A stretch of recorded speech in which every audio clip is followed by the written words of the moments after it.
इसमें नेट पे जाके ना चलिए करें स्टार्ट। ठीक है, आपका चैप्टर है, इसका नेम है research question and research hypothesis. ठीक है, इससे पहले थोड़ा सा अगर रिसर्च ऑब्जेक्टिव्स की बात कर लें, आपने लास्ट मिड्स में भी इसका क्वेश्चन आया हुआ था। ठीक है, रिसर्च ऑब्जेक्टिव के बारे में थोड़ी सी स्लाइड है, ये क्लियर कंसाइज स्टेटमेंट होती है, स्मार्ट होती है, सारा आपने लिखा हुआ था। ठीक है, इसमें ना स्ट्रक्चर ऑफ ऑब्जेक्टिव है, कैसे लास्ट मिस हो गया था, इसे एक बार देख लो। स्ट्रक्चर ऑफ ऑब्जेक्टिव में ये कि हमेशा जो ऑब्जेक्टिव का स्टार्ट है ना, वो थोड़े से हुए हैं, सारे नहीं हो भी रहते हैं।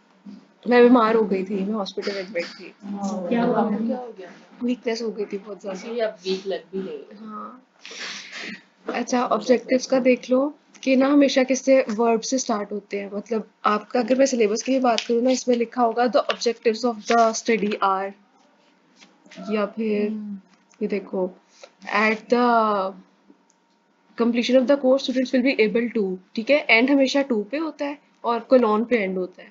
ठीक है, और जो उसका जो आपके मेन ऑब्जेक्टिव्स है ना, उनका स्टार्ट वर्ब से होगा, रिकॉग्नाइज, आइडेंटिफाई, एक्सप्लेन, एनालाइज। ठीक है, आप किसी भी इसका देख लो, इसी तरह लिखा होगा। ठीक है, कि the completion of this unit learners will be able to आएगा एंड पे, उसके बाद कॉलोन आएगी, और उसके बाद जो आपके ऑब्जेक्टिव्स हैं उसमें वर्ब से स्टार्ट होगा, डिफाइन, कंपेयर, अंडरस्टैंड, आइडेंटिफाई। ठीक है, ये याद रखना है अपने पॉइंट। अच्छा, अब आप लोग आओ स्लाइड नंबर 6 पे। इस पे लिखा हुआ है रिसर्च क्वेश्चन के बारे में। रिसर्च क्वेश्चन क्या होता है कि एक इंटेरोगेटिव स्टेटमेंट होती है। इंटेरोगेटिव स्टेटमेंट की ऐसी स्टेटमेंट जिसमें आप कुछ पूछ रहे हो। ठीक है, और इसमें क्या है कि आपके वेरिएबल्स का कॉन्सेप्ट होगा। वेरिएबल्स को आगे हमने बहुत डिटेल में देखना है। वेरिएबल्स आपके पास ऐसी कैरेक्टरिस्टिक्स हैं जो वेरी करती हैं। ठीक है, अच्छा इसमें एग्जांपल देखो, is smoking one of the leading factors to cancer. ये आपका एक इंटेरोगेटिव स्टेटमेंट है, एक रिसर्च क्वेश्चन है, और इसमें आपके जो इस टाइम वेरिएबल्स हैं वो कौन कौन से, स्मोकिंग है और कैंसर है। ठीक है, स्मोकिंग और कैंसर। इसके अलावा अगर हम बात करें what is relationship between sweets and obesity, इसमें स्वीट्स एंड ओबेसिटी आपके क्या है, वेरिएबल्स है, उसका आपने रिलेशनशिप देखना है। ये आपका एक रिसर्च क्वेश्चन है, एक इंटेरोगेटिव स्टेटमेंट है। सेकंड पॉइंट देखिएगा, the research question focus on description of variables, examining relationships among variables. ठीक है, वो वेरिएबल्स की डिस्क्रिप्शन पे डिपेंड करती है। और स्लाइड नंबर 6 है,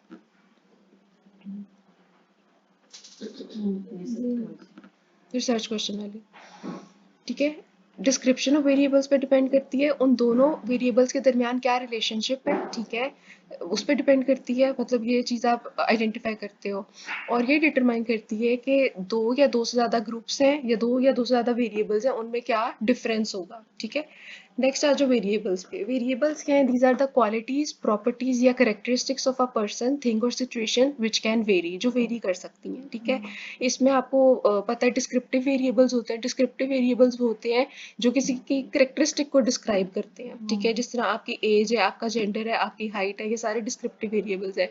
मैनिपुलेटेड वेरिएबल्स वो वेरिएबल्स जो चेंज होते रहते हैं। ठीक है, कि किसी डिजीज से पहले क्या कंडीशन थी, डिजीज के बाद क्या कंडीशन है। ठीक है, ट्रीटमेंट के बाद क्या कंडीशन है, या अगर मैं हाइट की बात करूँ, height with the passage of time change होती रहती है, मैनिपुलेट होती है। एज ऑब्वियसली मैनिपुलेटेड होती रहती है।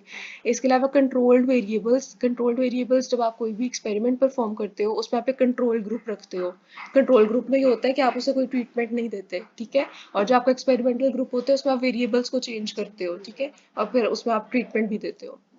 ये आपका सारा वेरिएबल का कॉन्सेप्ट था। नेक्स्ट आ जाओ स्लाइड नंबर 8 पे। अच्छा, वेरिएबल्स में भी क्वेश्चन आ जाता होता है कि टाइप्स ऑफ वेरिएबल्स को आप डिफाइन करो। ठीक है, सबसे पहले वेरिएबल की डेफिनेशन देख लो। It is a characteristic, attribute और कंडीशन है दैट कैन वेरी और change in a research study. इसमें नेक्स्ट देखो, सबसे पहले आता है इंडिपेंडेंट वेरिएबल। अब इंडिपेंडेंट वेरिएबल ऐसा वेरिएबल है जो किसी पे डिपेंड नहीं करेगा, ये इजीली मैनिपुलेट और कंट्रोल हो सकता है। ये दो वर्ड्स आपने याद रखते हैं, it can be manipulated, it can be controlled. ठीक है, इसमें एग्जाम्पल आती है टाइप ऑफ मेडिकेशन गिवन, कि आप किस तरह की मेडिकेशन देना चाह रहे हो, उसे आप कम कर सकते हो, उसे आप ज़्यादा कर सकते हो।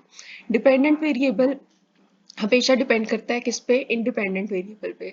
मतलब अगर इंडिपेंडेंट वेरिएबल आप कम या ज्यादा कर रहे हो ना, तो उसका रिजल्ट किस पे निकलेगा, डिपेंडेंट पे। डिपेंडेंट आपका आउटकम होता है, आपका इफेक्ट होता है, आपका रिजल्ट होता है। ठीक है, कि अगर आपने मेडिकेशन कम या ज्यादा किया है तो उसका रिजल्ट पेशेंट के ब्लड प्रेशर पे क्या निकला। ठीक है, आपने मेडिकेशन कम या ज्यादा किया, उससे फीवर पे, डायबिटीज पे क्या इफेक्ट निकला। ठीक है, तो डिपेंडेंट वेरिएबल हमेशा क्या दिखाता है, आपका आउटकम या इफेक्ट। एक्सट्रेनस वेरिएबल, एक्सट्रेनस वेरिएबल में ना कोई आपका एक्सटर्नल फैक्टर आ जाता है, कोई बाहर से एक्स्ट्रा चीज आ जाती है। इसकी डेफिनेशन देखो, वेरिएबल्स नॉट ऑफ इंटरेस्ट, ऐसे वेरिएबल्स जो आप अपनी स्टडी में नहीं पढ़ रहे हो। ठीक है, सपोज आपकी स्टडी में प्लांट की हाइट थी और क्या प्लांट की ग्रोथ थी। ठीक है, या आप कह लो आपकी स्टडी में सनलाइट फैक्टर था या कोई और फैक्टर था, न्यूट्रिएंट्स फैक्टर थे। आपकी कोई ऐसा वेरिएबल जो आपका स्टडी का पार्ट नहीं है, ठीक है, लेकिन वो वेरिएबल रिजल्ट को इन्फ्लुएंस करता है। ये एक एक्स्ट्रा फैक्टर है जो आपके रिजल्ट को इन्फ्लुएंस करता है। ठीक है, इसमें ना आप नेक्स्ट स्लाइड पर आइएगा, मैं बताती हूँ स्लाइड नंबर 14 पे।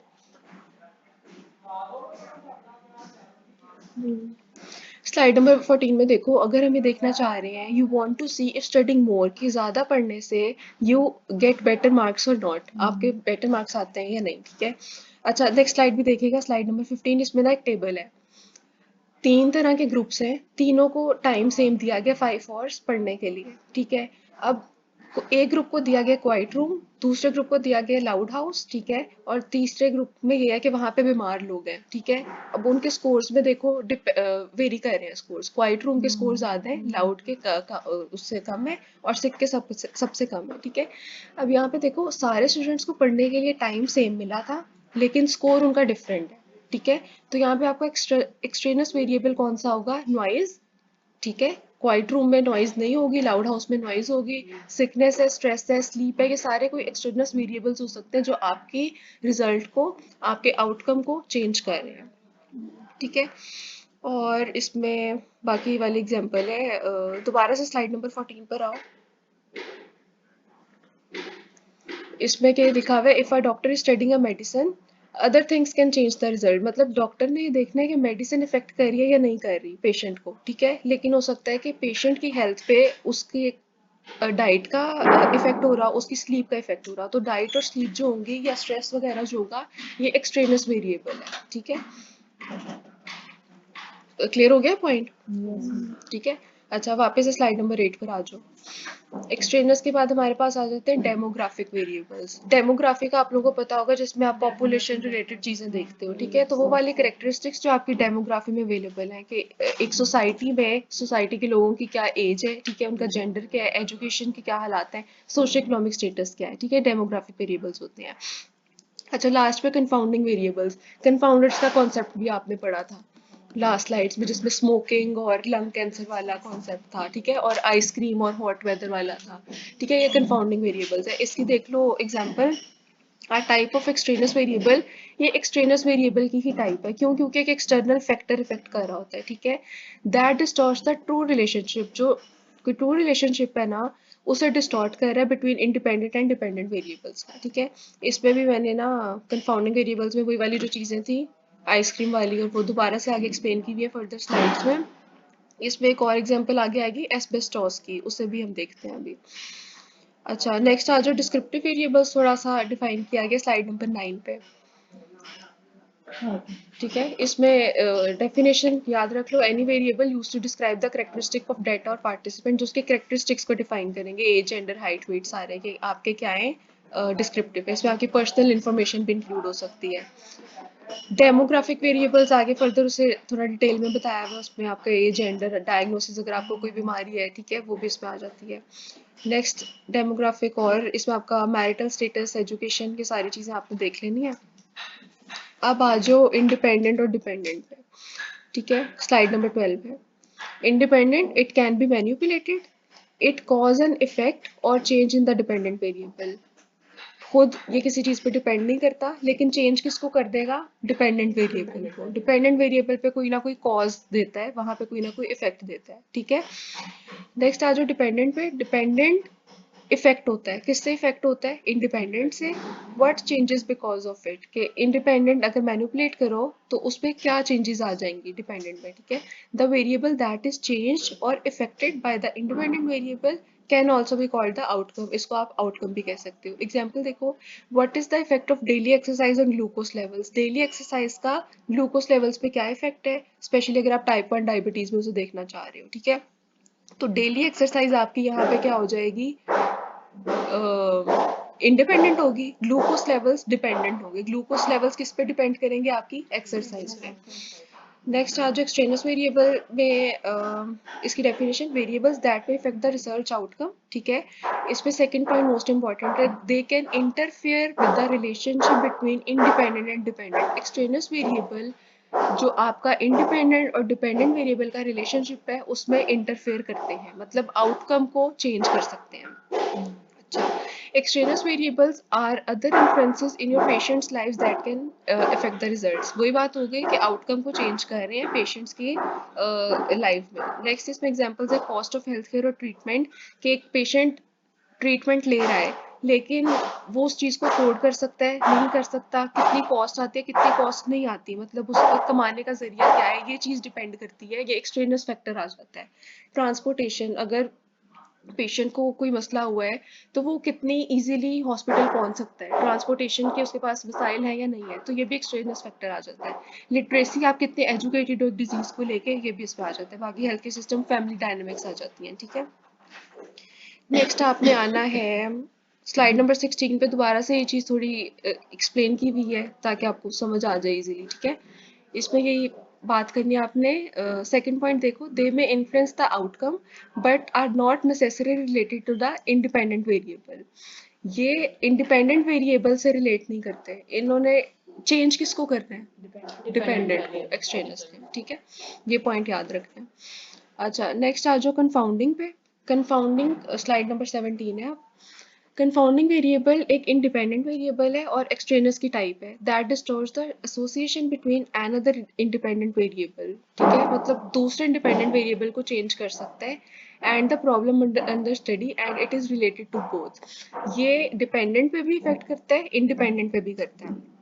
सेकेंड पॉइंट इसका भी इंपॉर्टेंट है, it is a variable which is associated both to the true cause and the outcome, ठीक है। ट्रू कॉज मतलब इंडिपेंडेंट एंड आउटकम मतलब डिपेंडेंट, दोनों पे इफेक्ट करता है।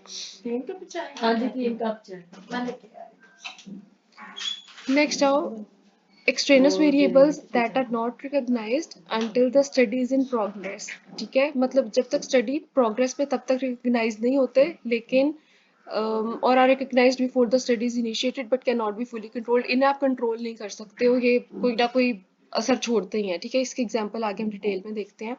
स्लाइड नंबर 18, ये ज़्यादा आपको डिटेल में समझ आ जाएगी। Confounding variables are a special type of extraneous variable, दोनों को रिलेट करते हैं, इंडिपेंडेंट को भी डिपेंडेंट को भी। Because of this they confuse the real cause of the result. इसकी वजह से आपका जो रिजल्ट है ना, कि वो किस वजह से हो रहा है, कि कैंसर सपोज आप ले रहे हो, किस वजह से हो रहा है, स्मोकिंग से हो रहा है या आगे एस्बेस्टोस की बात आएगी या कॉफी ड्रिंकिंग से हो रहा है, वो आपका आउटकम डिस्टर्ब हो जाएगा, आप रियल कॉज को कंफ्यूज कर दोगे, ठीक है। आगे एग्जांपल वही वाली है कॉफी ड्रिंकिंग की और हार्ट डिजीज की, ठीक है, आप पहले पढ़ चुके हुए हो। और नेक्स्ट स्लाइड में फिर उसकी है हॉट वेदर की और आइसक्रीम वाली, ठीक है, दोबारा से उस चीज़ को एक्सप्लेन किया गया है। नेक्स्ट स्लाइड पर आओ, स्लाइड नंबर 20। एग्जाम्पल क्या है, it is known that smoking is a risk factor for lung cancer. इतना हमें पता है कि स्मोकिंग जो है वो रिस्क फैक्टर हो सकता है लंग कैंसर के लिए, लेकिन आप एक रीजन एक्स ले रहे हो, कोई एक एरिया ले रहे हो जहाँ पे लोग वर्क कर रहे हैं एक लोकल एस्बेस्टोस माइन में। अब एस्बेस्टोस की आपको नेक्स्ट स्लाइड में डायग्राम नजर आ रही है, इनकी माइंस होती हैं, इन्हें प्रॉपर आप कह लो निकाला जाता है माइन से, ठीक है। जिस तरह सॉल्ट की माइंस नहीं होती उस तरह फाइबर्स टाइप ही होते हैं, कॉटन्स, और इंसुलेशन वगैरह में हेल्प करते हैं, ठीक है। खिड़कियों में ना, अगर स्पेशली बाहर के ममालिक में यूज किया जाता है खिड़की, वहां पे क्योंकि टेम्परेचर बहुत कम होता है तो प्रॉपर इंसुलेशन प्रोवाइड करने के लिए वो खिड़कियों को एस्बेस्टोस से कवर कर देते हैं, फिर अंदर ठंड नहीं आती, ठीक है। अच्छा, अब ये देखा गया कि जो एस्बेस्टोस माइन में जो लोग काम कर रहे थे ना, जो उससे एक्सपोज हो रहे थे, उन्हें भी लंग कैंसर था, ठीक है। तो अब ये कंफ्यूजन थी कि क्या उनको एस्बेस्टोस से लंग कैंसर है या उनको स्मोकिंग से है या उन्हें स्ट्रेस से है, ठीक है। लास्ट सेकंड पॉइंट भी देखो, it is also known that because of the stress miners are expose to, ठीक है, क्योंकि माइनिंग है, आपको बहुत मशक्कत करनी पड़ती है, आप स्ट्रेस्ड भी होते हो, ठीक है। They tend to smoke, stress की वजह से वो क्या कर रहे हैं, स्मोक कर रहे हैं। और अब हमें रीजन नहीं पता कि लंग कैंसर किस वजह से हो रहा है, मतलब इस पे एक्सट्रेनियस फैक्टर्स या कंफाउंडिंग वेरिएबल्स एक्ट कर रहे हैं। स्लाइड नंबर 23 पे आओ। इसमें लिखा हुआ है whereas smoking is related to lung cancer mining is related to smoking as well as to lung cancer. Mining भी दोनों से रिलेट कर रही है, स्मोकिंग से भी, लंग कैंसर से भी। तो माइनिंग यहाँ पे आपका क्या हो जाएगा, कंफाउंडिंग वेरिएबल हो जाएगा, कंफाउंडिंग फैक्टर हो जाएगा। Therefore there is a triangular relationship between smoking, mining and lung cancer. इनके दरमियान क्या है, ट्रायंगुलर रिलेशनशिप है जो आपको डायग्राम में नजर आ रहा है। ठीक है, इसके अलावा नेक्स्ट अगर आप देखो यहाँ पे जो कंफाउंडिंग वेरिएबल है ना, उससे आप हमेशा एस्बेस्टोस ले रहे हो। ठीक है, और जो स्ट्रेस आ रहा है ना, स्ट्रेस एक्सट्रेनस वेरिएबल है, स्ट्रेस को आप कंफाउंडिंग नहीं कह रहे हो। ठीक है, ये वाली स्लाइड जैसे आप पढ़ोगे इसमें ऐसा कुछ नहीं, आपको समझ आ जाएगी। ठीक है, नेक्स्ट पे आओ, स्लाइड नंबर 25 पे। ये आपने मस्ट याद रखना है कि confounding variable is related to independent, it is also related to dependent. और थर्ड वाला पॉइंट भी याद रखना है, not be the main cause you are studying. ये मेन कॉज नहीं हो सकती। ठीक है, जिस तरह आप लंग कैंसर की बात करो, उसकी ज्यादा मेन कॉज क्या होती है भला, स्मोकिंग। एस्बेस्टोस ज्यादा मेन कॉज नहीं है। ठीक है, अच्छा नेक्स्ट आ जाओ रिसर्च वेरिएबल्स पे। अब रिसर्च वेरिएबल्स क्या होती हैं, these are the qualities properties. हाँ, स्लाइड नंबर 26 है। क्वालिटीज, प्रॉपर्टीज और कैरेक्टरिस्टिक्स जो आप अपनी रिसर्च स्टडी में, रिसर्च पर्पस में, रिसर्च ऑब्जेक्टिव्स में यूज कर रहे हो, उन्हें आप ऑब्जर्व करते हो, उन्हें आप मेजर करते हो। ठीक है, research variables are used when the intent of the study is to observe or measure variables। आपकी intention क्या है कि आपने observe करना है, measure करना है variables को as they exist in the natural setting। Natural setting में वो किस तरह से लाई कर रहे हैं, without the implementation of a treatment, के फिलहाल आप ट्रीटमेंट को अप्लाई नहीं कर रहे, नेचुरली आप उन चीज़ों को स्टडी करना चाह रहे हो। Thus, no independent variables are manipulated and no cause and effect relationship are examined। यहाँ पे अब आप क्या है, इंडिपेंडेंट वेरिएबल्स को मैनिपुलेट नहीं कर रहे, उनको उसी तरह रहने दे रहे हो, नेचुरल सेटिंग्स में रहने दे रहे हो रिसर्च वेरिएबल्स में। ठीक है, यहाँ पे नेक्स्ट आप आओ स्लाइड नंबर 27 पे। आप एक पॉपुलेशन में उनका ब्लड प्रेशर देखना चाह रहे हो। ठीक है, तो और इसमें आप वेरिएबल्स कौन कौन से देखोगे, उसका age, gender, weight, blood pressure, ये सारे रिसर्च वेरिएबल्स हैं। हम सिर्फ इन्हें मेजर करेंगे, कुछ भी आप खुद से मैनिपुलेट नहीं करोगे। ठीक है, इसी तरह यहाँ पे स्कूल स्टडी में study sleep patterns of students, आपने उनके स्लीप पैटर्न्स को ऑब्जर्व करना है। ठीक है, उसमें भी आप उसका एज, जेंडर, एकेडमिक परफॉर्मेंस देखोगे और सबको आप नेचुरली ऑब्जर्व करोगे, इसमें आप कोई भी मैनिपुलेशन नहीं करोगे। इन्वायरमेंटल वेरिएबल्स पर स्लाइड नंबर 28, ये एक्सट्रेनस वेरिएबल्स हैं, इसमें आपके इन्वायरमेंटल फैक्टर्स आ जाते हैं, climate, family, temperature, health care systems. If a researcher is studying humans in the natural setting, it is impossible and undesirable to control all the extraneous variables। जिस तरह आपने भी extraneous में एग्जांपल देखी थी, quiet room, sickness, loud house. ठीक है, ये सारी चीजें इन्हें आप कंट्रोल नहीं कर सकते। इसी तरह आप क्लाइमेट को कंट्रोल नहीं कर सकते हो। ठीक है, एज द इंटेंट है to study the subjects in the natural environment. आपकी इंटेंशन क्या है कि आपने उन्हें न्यूट्रल और नेचुरल इन्वायरमेंट में स्टडी करना है। Environmental control is extremely important in experimental studies. Experimental studies में बहुत इंपॉर्टेंट फैक्टर है, स्पेशली अगर आपने इकोलॉजिकल स्टडीज करनी है। Can be done by using a laboratory setting. और फिर अगर आपने इस तरह की स्टडी करनी है, इस तरह की रिसर्च करनी है जो इकोलॉजी से रिलेटेड है, जिसमें इन्वायरमेंट आ जाता है, तो आप फिर लेबोरेटरी सेटिंग्स लोगे। क्या हो गया है, अच्छा अब देखो टाइप्स ऑफ वेरिएबल्स में 5-6 वो वाले थे जो ऊपर आपने पढ़ लिए, इंडिपेंडेंट, डिपेंडेंट, डेमोग्राफिक, डिस्क्रिप्टिव। इसमें आपने क्वालिटेटिव, क्वांटिटेटिव भी ऐड करना है। ठीक है, आप देख लेना टोटल कोई 10 तक बनेंगे। ठीक है, अच्छा क्वांटिटेटिव में देख लो, इसमें आपके क्या होंगी, एज, हाइट, मतलब क्वांटिटी नंबर आ जाएगा। ठीक है, टेम्परेचर है वो भी नंबर में आ जाएगा, हाइट है, वेट है। इसमें फिर क्वांटिटेटिव वेरिएबल दो तरह के हैं, डिस्क्रीट, कॉन्टिन्यूस। ये भी आपको पता है, डिस्क्रीट में होल नंबर होगा, एक चीज है या नहीं है, यस और नो। ठीक है, प्रेगनेंसी है या प्रेगनेंसी नहीं है, चिल्ड्रन है या चिल्ड्रन नहीं है, मतलब फ्रैक्शंस में या हाफ नहीं है। कॉन्टिन्यूस में ये फ्रैक्शन नंबर्स होंगे, एज, हाइट, ये सारे कॉन्टिन्यूस हैं। क्वालिटेटिव में आपकी क्वालिटी आ जाती है, नॉन न्यूमेरिकल चीजें आ जाएंगी, जेंडर है, मैरिटल स्टेटस है, एजुकेशन है। ठीक है, नेक्स्ट आ जाओ हाइपोथेसिस पे, स्लाइड नंबर 30। हाइपोथेसिस क्या होती है, हाइपोथेसिस एक टेंटेटिव प्रेपोजिशन है, एक ऐसी प्रेपोजिशन है जिसे आप खुद से एज्यूम कर रहे हो, फॉर्मुलेटेड फॉर एम्पेरिकल टेस्टिंग, जिसे आपने फॉर्मुलेट करना है एम्पेरिकल टेस्टिंग करने के लिए। ठीक है, formal statements of the expected relationships among 2 और मोर वेरिएबल्स। ये आप फॉर्मल स्टेटमेंट्स बनाते हो जिसमें आपने रिलेशनशिप को अंडरस्टैंड करना है 2 या 2 से ज्यादा वेरिएबल्स के दरमियान। ठीक है, hypothesis translates the research problem and purpose into a clear explanation और prediction of expected results of the study. Hypothesis ये होता है कि आपकी जो रिसर्च प्रॉब्लम है या जो आपका रिसर्च पर्पस है ना, उससे रिलेटेड अब आपने स्टेटमेंट्स देनी है, आपने फर्दर उसे टेस्ट करने के लिए। ठीक है, प्रिडिक्शन बताते हो आप एक।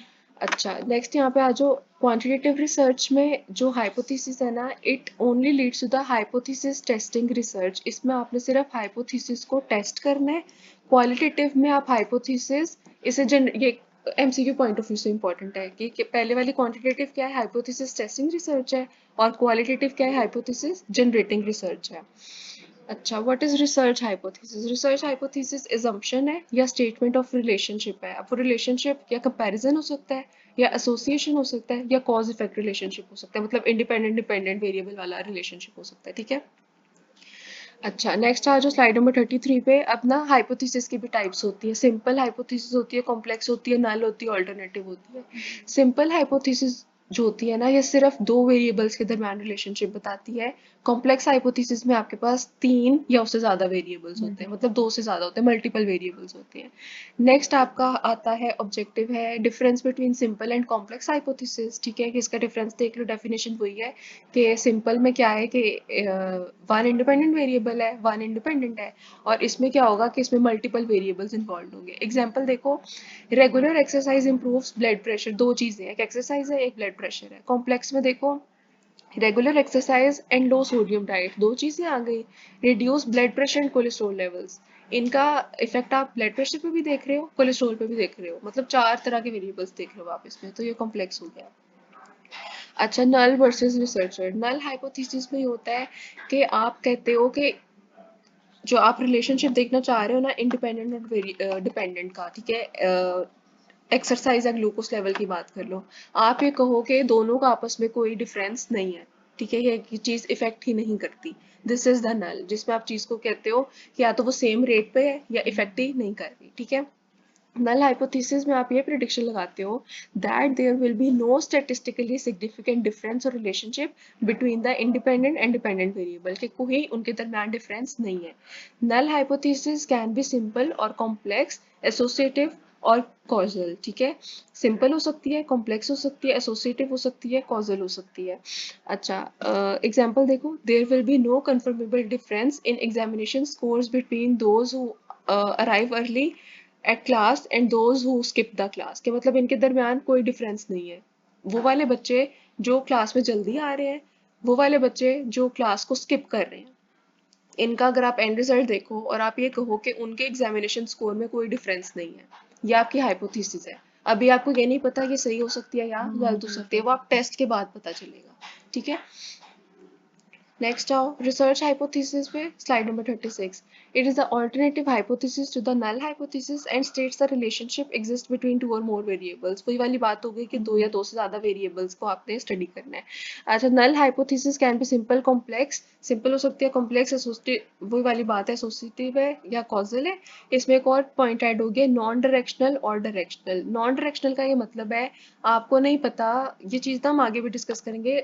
टू टेल और वन टेल चीज होती है। टू टेल का ये मतलब है कि वो चीज या एक्सेप्ट हो रही है या एक्सेप्ट नहीं, रिजेक्ट हो रही है, कि मतलब आपके पास दोनों तरह की चॉइस है।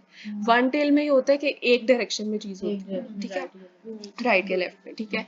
नेक्स्ट आ जो types of hypothesis, null hypothesis है और ऑल्टरनेटिव हाइपोथेसिस है। नल को एज नॉट, ये जो जीरो है ना, कि बड़ा लिखा हुआ है नीचे करके लिखते हैं, सबस्क्रिप्ट में लिखते हैं, ठीक है, या एच एन कहते हैं।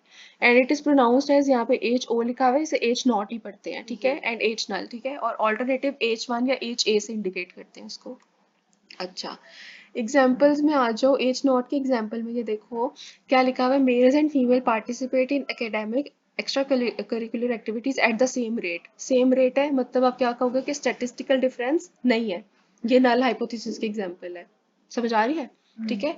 और एच ए मतलब ऑल्टरनेटिव में ये है कि आप कोई डायरेक्शन दे रहे हो, या लोअर होगी या हायर होगी, ठीक है, यहाँ पे लोअर का लिखा हुआ है। अच्छा, दोबारा से इसमें ये एग्जांपल दी हुई है एज नॉट की, exercise has no effect on weight loss, ठीक है। और या फिर coffee consumption is not related to heart disease. ये आपकी सारी नल हाइपोथेसिस है, जिसमें आप सेम रेट की बात करते हो, जिसमें आप नॉट वाले सेंटेंसेस यूज कर सकते हो। एसोसिएटिव में आ जाओ। एसोसिएटिव में ये है कि आपने कोई ना कोई रिलेशनशिप देखना है। The relationships identified in hypothesis are associative और कॉजल, ठीक है। Associative hypothesis proposes relationships among variables that occur or exist together in the real world, कि वो रियल वर्ल्ड में किस तरह अकर कर रहे हैं, एग्जिस्ट कर रहे हैं, so that one variable change. अच्छा, इसमें जो मोस्ट इंपॉर्टेंट आपने पॉइंट याद रखना है ना एसोसिएटिव में, कि एक वेरिएबल के चेंज होने से दूसरे पे क्या इफेक्ट हो रहा है। अगर एक इंक्रीज हो रहा है तो दूसरा डिक्रीज होगा या इंक्रीज होगा, या एक डिक्रीज हो रहा है तो दूसरा क्या होगा। ठीक है, एग्जाम्पल देखो, decrease in variable x is associated with a decrease in variable y, कि अगर वेरिएबल एक्स डिक्रीज हो रहा है तो वेरिएबल वाई डिक्रीज हो रहा है या इंक्रीज हो रहा है। आपने ये चीज डिस्कस करनी है। स्लाइड नंबर 41 पे आओ, एसोसिएटिव हाइपोथेसिस के बारे में। It shows a relationship. Relationship किसके दरमियान दिखाते हैं? दो वेरिएबल्स के दरमियान, कि एक वेरिएबल इंक्रीज डिक्रीज हो रहा है तो दूसरा उस पर डिपेंड करेगा, वो भी इंक्रीज होगा या डिक्रीज होगा। Doesn't always approve the cause, ये आपको कॉज नहीं बताता, आपको रीजन नहीं बताता। कॉजल हाइपोथेसिस में आओ, कॉजल हाइपोथेसिस ना आपको हमेशा कॉज इफेक्ट बताती है, आपको रीजन बताती है, इंडिपेंडेंट वेरिएबल्स डिपेंडेंट दोनों के बारे में बताती है। और इसमें यह है कि वन वेरिएबल, क्या हो गया, चाय आ गई।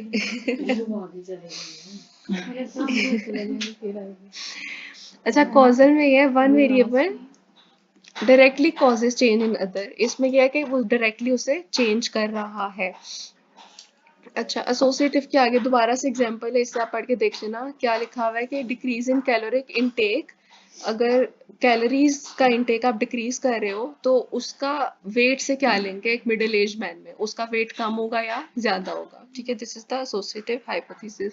कॉजल में आ जाओ, कॉजल में दोबारा वही वाली बात की हुई है कि इसमें आपका कॉज एंड इफेक्ट इंटरेक्शन होगा बिटवीन टू और मोर वेरिएबल्स। ठीक है, मतलब इंडिपेंडेंट डिपेंडेंट के दरमियान आपने इफेक्ट देखना है। अच्छा, इंडिपेंडेंट वेरिएबल जो कि ट्रीटमेंट हो सकता है, एक्सपेरिमेंटल वेरिएबल हो सकता है, it is manipulated by the researcher. Researcher उसे मैनिपुलेट कर सकता है to cause an effect on the dependent variable, के डिपेंडेंट पे क्या कॉज आ रहा है, क्या इफेक्ट आ रहा है। अच्छा, स्लाइड नंबर 45 पर आओ। हाइपोथेसिस टेस्टिंग, ये आपको फ्लो चार्ट आना चाहिए कि हाइपोथेसिस का क्या कॉन्सेप्ट है। सबसे पहले आप एक ऑब्जर्वेशन लेते हो, फिर आप एक क्वेश्चन पूछते हो, जो आपने रिसर्च क्वेश्चन वाला स्लाइड देखी थी, इंटेरोगेटिव स्टेटमेंट। ठीक है, आप क्वेश्चन पूछते हो, फिर आप हाइपोथेसिस फॉर्म करते हो, नल भी ऑल्टरनेटिव भी, फिर आप एक्सपेरिमेंट कंडक्ट करते हो, फिर उस एक्सपेरिमेंट के बाद आप उस पर टेस्टिंग लगाते हो। ठीक है, G test, T test, chi square, whatever, वो आपके वेरिएबल्स पे डिपेंड करता है। ठीक है, फिर आप हाइपोथेसिस को एक्सेप्ट करते हो या रिजेक्ट करते हो। अच्छा, नेक्स्ट आ जाओ, 5 step procedure for testing the hypothesis. सबसे पहले ये है कि आपकी ऑब्जर्वेशन के बाद ना आपने एक नल हाइपोथेसिस बनानी है, एक आपने ऑल्टरनेटिव हाइपोथेसिस बनानी है। अब यहाँ पे वही बात आ गई टू टेल की, वन टेल की। टू टेल टेस्ट कब होता है? If alternative hypothesis does not state the direction, के मतलब आपको डायरेक्शन नहीं पता, कि जिस तरह आपने ऊपर बात की थी ना, लोअर है या हायर है, वो वाली बात की, मतलब आपको नहीं पता कि ग्रेटर है या लेस है, वो टू टेल्ड होगा। मतलब आपका एंड रिजल्ट या ग्रेटर की तरफ भी जा सकता है या लेसर की तरफ भी जा सकता है, आपको भी नहीं पता। ठीक है, वन टेल में क्या है कि आपकी हाइपोथेसिस में डायरेक्शन ऑलरेडी बताई गई है कि या स्लोअर है या ग्रेटर है या हायर है या लोअर है। ठीक है, अच्छा, स्टेप 2 क्या होता है कि आपने लेवल ऑफ सिग्निफिकेंस, जिसे आप अल्फा कहते हो, ठीक है, अल्फा को आपने लेना होता है। अल्फा अब डिपेंड करता है कि आपने उसे 1% लेवल लेना है, 5% लेना है, 10% लेना है। ठीक है, 1% लेवल में अल्फा आपका होता है 0.01, 5% में होता है 0.05, 10 में होता है 0.10। ठीक है, अच्छा, अब जो लेवल ऑफ सिग्निफिकेंस का ये मतलब होता है कि आपकी रिसर्च में ना 1% चांस है कि वो चीज़ गलत हो सकती है, कि मतलब इतनी आप प्रोबेबिलिटी रखते हो, एरर हो सकता है। 5% में एरर पे थोड़े से ज़्यादा होने के चांसेस हैं, 10% में भी बहुत ही ज़्यादा है। ठीक है, इसमें देखो, सबसे पहले 1% कंज्यूमर रिसर्च के लिए है, 5% क्वालिटी एश्योरेंस के लिए है, और 10% पॉलिटिकल पूलिंग के लिए है। ज़्यादा आप क्या लेते हो? 5% वाली लेते हो। ठीक है, क्वालिटी एश्योरेंस वाली। अच्छा, नेक्स्ट आ जाओ स्टेप 3 पे, आइडेंटिफाई द टेस्ट स्टेटिस्टिक्स। अब आपने ये देखना है कि आपका इस पे कौन सा टेस्ट लगेगा, टी टेस्ट लगेगा, जी टेस्ट लगेगा। ये चीज़ ना आपके सैंपल पे डिपेंड करती है। अगर सैंपल साइज छोटा होता है ना, सैंपल के लिए वर्ड हम यूज करते हैं स्मॉल एन का। ठीक है, एन अगर लेस देन 30 है, टी टेस्ट, एन अगर मोर देन 30 है, जी टेस्ट। ठीक है, अच्छा, एफ टेस्ट कब यूज होता है? अगर आपके पास मोर देन 2 मीन्स हो। मतलब मीन्स क्या होते हैं? कोई भी आपने, जिसे एवरेज नहीं कहते हैं, उसे मीन्स वही होते हैं। ठीक है, अगर आपके पास 2 से ज्यादा मीन्स है तो एफ टेस्ट होगा। अच्छा, ये वाले जो टेस्ट है ना, जी टेस्ट, टी टेस्ट, इन्हें पैरामीट्रिक टेस्ट कहते हैं, और जो काई स्क्वायर है इसे नॉन पैरामीट्रिक टेस्ट कहते हैं। जी टेस्ट और टी टेस्ट ना, जी टेस्ट और टी टेस्ट मैं आपको बता रही थी, ये पैरामेट्रिक है, काई स्क्वायर नॉन पैरामेट्रिक है। और इसमें एक और पॉइंट कौन सा बताने लगी थी, हाँ वेरिएबल से रिलेटेड बताने लगी थी। जो जी और टी टेस्ट है ना, इसमें आपके जो वेरिएबल्स होते हैं ना वो न्यूमेरिकल वेरिएबल्स होते हैं, ठीक है, क्वांटिटी होती है नंबर्स की फॉर्म में। काई स्क्वायर आप तब लगाते हो जब आपके पास क्वालिटेटिव डाटा होता है, जब आपके पास जेंडर होगा, आपके पास वर्ड्स होंगे मोर और लेस जैसे, ठीक है, जनरल, एटलीस्ट, मोर, यूं के वर्ड्स होंगे। क्वालिटेटिव डाटा होगा ना तब आप काई स्क्वायर लगाते हो। अच्छा, फिर आपने डिसीजन रूल बनाना है। स्टेप नंबर 4 पे आपने क्रिटिकल वैल्यू फाइंड करनी है। क्रिटिकल वैल्यू हम आगे डिटेल में देखते हैं क्या होती है, ठीक है। आप एक नॉर्मल डिस्ट्रीब्यूशन टेबल कर्व बनाते हो और उसमें फिर आप अपनी टेस्ट स्टैटिस्टिक्स लगाते हो और फिर देखते हो कि आपकी जो टेस्ट की वैल्यू है, आपका जो एंड रिजल्ट आया है, वो कहाँ पे फॉल करती है, किस रीजन में फॉल करती है, वो क्रिटिकल रीजन में फॉल करती है या वो नॉर्मल डिस्ट्रीब्यूशन रीजन में फॉल करती है, ठीक है। अराइवल डिसीजन, उसके बाद फिर आप एक डिसीजन लेते हो कि आपकी हाइपोथेसिस रिजेक्ट हो रही है या एक्सेप्ट हो रही है। अच्छा, नेक्स्ट आ जाओ लेवल ऑफ सिग्निफिकेंस पे। जैसे आप अल्फा कहते हो, ये वो ये थ्रेशोल्ड प्रोबेबिलिटी है जिस पे आप ये डिसाइड करते हो कि आपने हाइपोथेसिस को, नल हाइपोथेसिस को एक्सेप्ट करना है या रिजेक्ट करना है। अच्छा, अगर तो आपकी पी वैल्यू जो आपका एंड रिजल्ट आया है वो 0.05 आपके अल्फा से कम है, इसका मतलब होता है कि आपके वेरिएबल्स में स्टैटिस्टिकली सिग्निफिकेंट डिफरेंस है। अगर पी वैल्यू लेस देन क्या है, अल्फा है, लेस देन 0.05 है, ठीक है। और इसमें जब आपका ये आ जाए तो आप डिसीजन ये लेते हो कि आपने एच नॉट को रिजेक्ट करना होता है। पी वैल्यू लेस देन 0.05 आई, ठीक है, उसके बाद आपने क्या करना है, एच नॉट को रिजेक्ट कर देना। ये एमसीक्यू आ सकता है कि अगर 0.05 से आपकी वैल्यू लेस आई है, पी वैल्यू, आपने रिजेक्ट करना है एच नॉट को। और कंक्लूजन ये होगा कि डिफरेंस है आपके वेरिएबल्स में, statistically significant difference between the variables. अच्छा, इसके ऑपोजिट अगर पी वैल्यू ग्रेटर आती है 0.05 से, 0.05 से कोई बड़ा नंबर बताओ भला। 6 कह लो, 8 कह लो, 9 कह लो, कुछ भी, 1 2 3 कुछ भी कह लो, आपकी पी वैल्यू 0.05 से बड़ी आ गई है। अब आप क्या करोगे, उसे रिजेक्ट एक्सेप्ट कर लोगे, ठीक है। Do not reject H not, मतलब आपने उसे रिजेक्ट नहीं करना, आपने उसे एक्सेप्ट करना है। और इसमें ये है कि नो स्टैटिस्टिकल सिग्निफिकेंट डिफरेंस, उसमें क्या है, कोई डिफरेंस नहीं होगा। अच्छा, नेक्स्ट आ जाओ स्लाइड नंबर 49 पे। साथ साथ आप लोग चाय पी लो, कोई मसला नहीं है। अच्छा, अब मिड में एक आपको येलो वाला रीजन नजर आ रहा है। अगर आपकी पी वैल्यू इसके अंदर आ जाती है ना, तो इसका मतलब ये है वो चीज एक्सेप्ट हो जाएगी। मतलब do not reject H not, मतलब आपने एच नॉट को यहाँ पे एक्सेप्ट करना है, ठीक है। ये आपकी नॉर्मल डिस्ट्रीब्यूशन है येलो रीजन। और अगर आपकी पी वैल्यू साइड पे आ रही है, क्रिटिकल रीजन में आ रही है, जो ब्लू से इंडिकेट है, वहां पे आप उसे क्या कर दोगे, रिजेक्ट कर दो।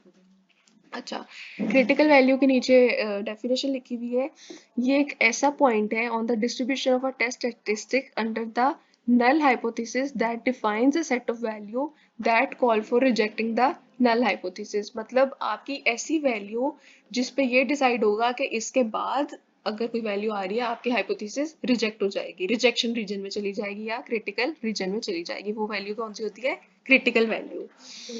अच्छा, कॉमनली यूज जो टेस्ट हैं वो कौन कौन से हैं, अगर तो आपके पास ना दो ग्रुप्स हैं, मतलब ग्रुप ए है, ग्रुप बी है, उनके मीन्स को आपने टेस्ट करना है, तो कौन सा टेस्ट है, टी टेस्ट है, ठीक है।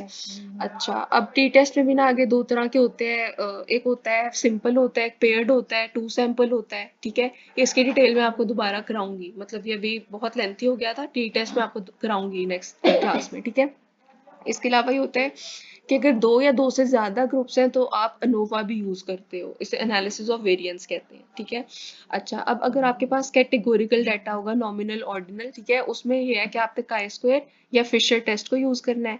अगर क्या है, test for association between two quantitative variables, अगर क्वांटिटेटिव वेरिएबल्स की एसोसिएशन देखनी है तो आपकी कोरिलेशन या रिग्रेशन भी यूज होती है, ठीक है।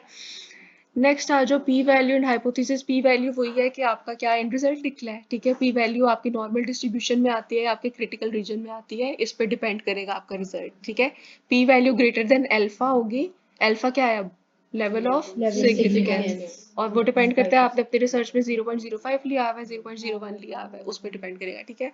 पी वैल्यू अगर उससे ग्रेटर आती है, do not reject, P value less आती है तो आप क्या कर दोगे, रिजेक्ट कर दोगे। यहाँ पे टेस्ट स्टैटिस्टिक्स का वर्ड लिखा हुआ है ग्राफ में। Test statistics is the number calculated from your sample data. आपके सैम्पल डाटा से जो एंड रिजल्ट आया है that is the test statistics, ठीक है। एंड पर आओ, ये वाली डायग्राम सबसे इजी है। मिड वाला रीजन क्या है जिसमें आपने एक्सेप्ट करना है नल को, और लास्ट वाला रीजन क्या है जिसमें आपने रिजेक्ट करना है, ठीक है, जिसे आप क्रिटिकल रीजन कहते हो। अच्छा, अब आते हैं एरर्स। क्योंकि अब ऑब्वियसली आप इंसान हो, कोई ना कोई आप हाइपोथेसिस को टेस्ट कर रहे हो, तो उसमें एरर्स के चांसेस होते हैं। दो तरह के एरर्स होते हैं, एक होता है टाइप 1 एरर, एक होता है टाइप 2 एरर, ठीक है। सिंपल अल्फाज में अगर मैं आपको बताऊं ना, टाइप 1 एरर ये होता है कि कोई चीज आपने सही की हुई है और एग्जामिनर सपोज उसे गलत कर दे, this is the type 1 error, ठीक है। मतलब आपकी हाइपोथेसिस आपने सही बनाई हुई थी, लेकिन क्या हुआ कि आपने उसे फॉल्स कह दिया, वो एक्सेप्ट होनी थी लेकिन आपने उसे रिजेक्ट कर दिया, ये टाइप 1 एरर है, ठीक है। टाइप 2 में ये है कि आपने कोई चीज लिखी ही गलत हुई है, वो चीज है ही गलत, ठीक है, लेकिन वो एक्सेप्ट हो जाए, this is the type 2 error, ठीक है। इसमें अच्छा, इसमें स्लाइड नंबर 54 पे देखिएगा। टाइप 1 एरर इतनी है, आगे नहीं आए। 55 तक है बस, टाइप 2 एरर बस यही हाँ, तो ये कह रही हूँ ना, ये सेकंड लास्ट स्लाइड की बात कर रही हूँ, सेकंड लास्ट वाली।